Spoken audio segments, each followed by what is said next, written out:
Welcome back to another YouTube video. It's your girl Krissy Cela here, and in today's YouTube video I'm going to take you through one of the juiciest, most absolute fire glute and hamstring workout from my strong program on the Evolve U. I still firmly believe this is probably one of the best gym programs out there because I'm just really biased and I love this program. It is going to be intense, it is more aimed at advanced level, but either way, do as much as you can. I'll put the entire workout in the description below. Make sure that you leave a thumbs up if you enjoy this workout and also come back to it. Give it a go. I'm going to give you loads of tips and tricks like I always do.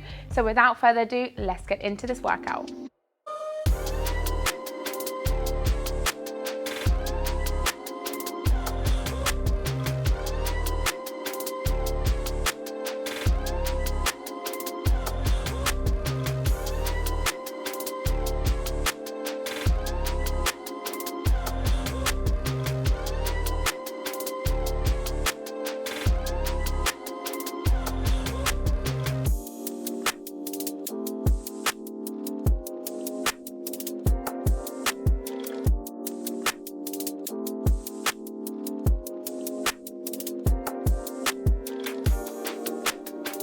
Now you're all warmed up, it's time for the first exercise. We're gonna do the absolute queen of glutes. It is the hip thrust, but you could do different variations of the hip thrust as you guys know or may not know. We're gonna go through it, so don't worry about it too much. Some ground rules when it comes to hip thrust. This bench is actually a little bit too high for me. So if it's too high and you don't have boxes, what I'm gonna get you to do is actually grab another weight. Here I have a big plate. I'm gonna bring it down here. That's gonna act as my seat.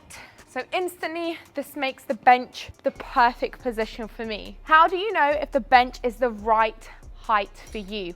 Well, it should sit right below your sports bra, comfortably right here. And if you're not wearing a sports bra, by your shoulder blades right here. So by adding some elevation, it helps you sit comfortably. Once you have the barbell rolled onto you with some protection so you don't bruise your hip bones, you want to ensure your feet are externally rotated outwards. I don't want them completely facing forward. The reason being is because that's not really your natural stance. You always have a little tilt in your feet, so rotating outwards will also help you hit your gluteus medius a little bit more. Bringing the weight up, just like so. You're gonna ensure your chin is nice and tucked into your chest. You're looking forward. You're not looking at yourself in the mirror or up. I don't wanna see this. That's gonna really defect your spine and really hurt your neck as well. So keep it nice and protected by tucking your chin into your chest, keeping that core nice and tight. You're gonna bring the barbell up, looking forward and down at all times. Bringing the barbell down, scooping that tailbone in at all times. What I don't want to see is you rocking. Every single rep should have intention, and the intention is that you're scooping that tailbone in like an ice cream scooper. Let's go.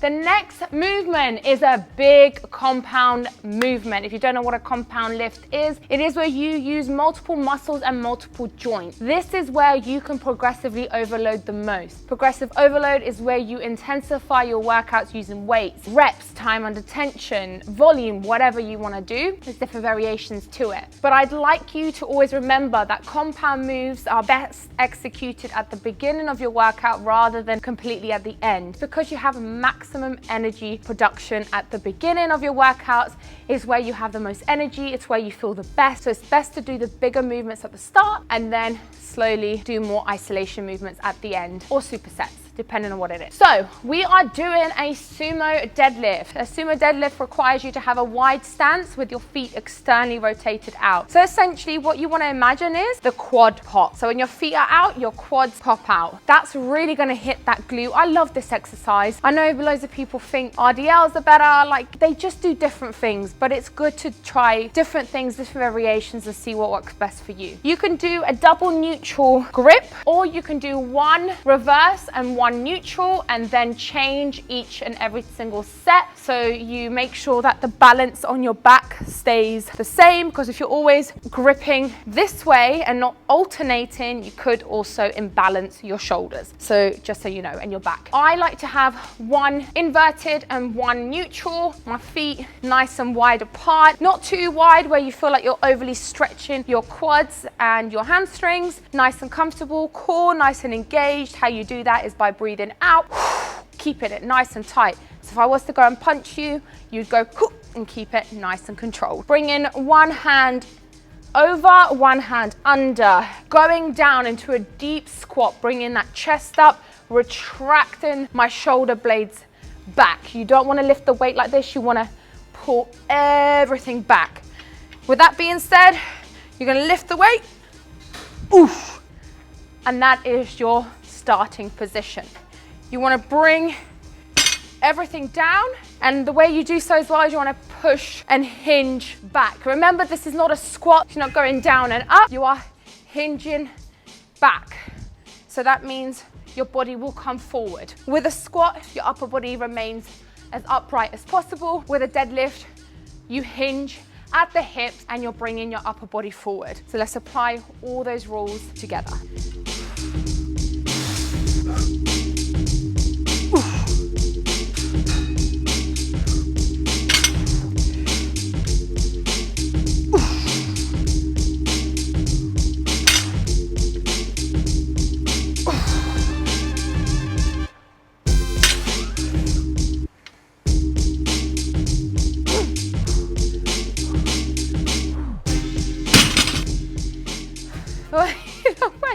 The way I'm out of breath, I just can't cope. I came back from my holiday vacation. The first week back has been so hard, and now I'm like starting to get into the swing of it again, but just all part of the journey. So if you're going through a bit of a hiccup or you've had a little bit of a break, please don't feel like you've got to start all the way from ground zero. Just pick up where you left off and try your best, because it's all part of the journey, it's all part of the process, and I don't want you feeling like you can't take breaks. Just enjoy yourself and just enjoy what your body can do. And part of the things your body can do is resting. It's really needed. So if you just want to Netflix and chill, do it. Like, obviously don't do it every day and use that as an excuse for the rest of your life. I'm just saying. Moving on to the next exercise on the strong workout, we're doing a dumbbell stiff leg deadlift. Now you can do it as one dumbbell rolling down, or you can do it as a B stance, whatever you choose. I'm actually going to change this and do a B stance instead, because I actually feel it a little bit more. So what you're going to do is you're going to grab two dumbbells either side of your leg. Your working leg is going to come forward, and your not working leg is going to propel back and is going to have a bend. This means you're going to completely isolate it. I'm going to use this leg as my working leg and this one as my stabilization non-working leg. This has a bend, this does not. With a B stance, you're going to roll the dumbbell down, bring it back up. Now, another tip is, if you want to feel that exercise even more, is I would actually elevate the back foot. And this helps even more stabilize it, or even plant it against something that has more stability. So you're really just focusing on that extension. The reason being is because you then don't have to focus on balancing yourself out, which uses a lot of core stability. So if you just really want to focus on your hamstring and your glutes, again, putting that non-working leg back onto a surface that is not movable, bringing that leg forward, really focusing just on that hinging movement, and then you don't require to focus on balancing too much. So it depends how you do it, but there's always different variations.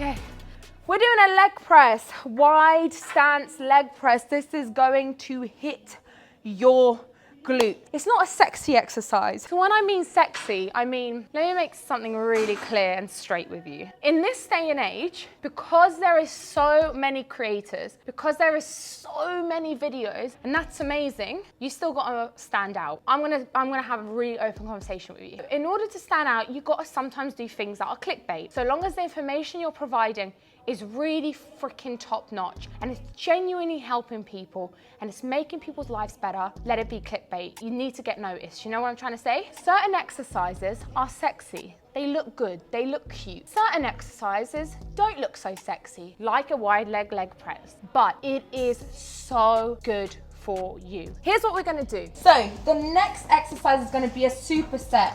And I'm not sure if you've noticed, I've progressively overloaded with my weights in my hip thrust, and now we're progressive overloading using volume training. So we're gonna do about 8 reps, between 6 to 8 reps on a leg press, nice and wide, up top, really gonna hit that glute.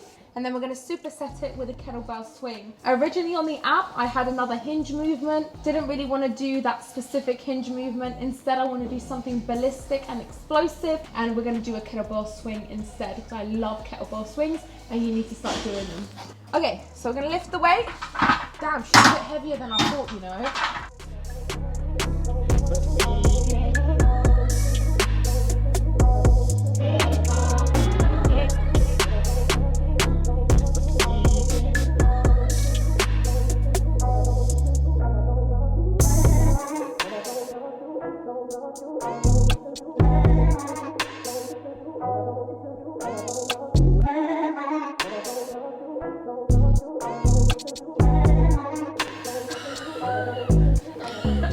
The good thing is about the Evolve You app is if you don't want to do an exercise, for example, so our last exercise, the barbell walking lunge, and for the life of me, we're not doing that because it's too intense and I can't. So you come here and you have like this button, which is a switch. And then what you do is you type in here what you want to do. I want to do a Medius focus glute kickback. So you go on it and then you've reverted it. So when you go back, it's changed. How good is that? So you don't have to feel bad about like skipping an exercise. Not that you should. If you feel depleted, you need to go home. I think this is really good because then you can alter it to what you want it to be. So with that being said, the last exercise is a glute medius kickback. We'll go over to the cables and we'll finish off with 20 reps on each leg, about 2 to 3 sets. Right. Last exercise, glute focus kickback. Bring the non-working leg, that means the one that's not attached to the cable, across to the working leg. You're gonna lean over and you're gonna kick out. Instead of kicking straight, you are going to kick out at a nearly like a 45-degree angle. So leaning over so you don't get that back to involved. If you're too upright, you might get your lower back to involved, so you don't want that. Leaning over can just help isolate more the glute area rather than your lower back. Let's go.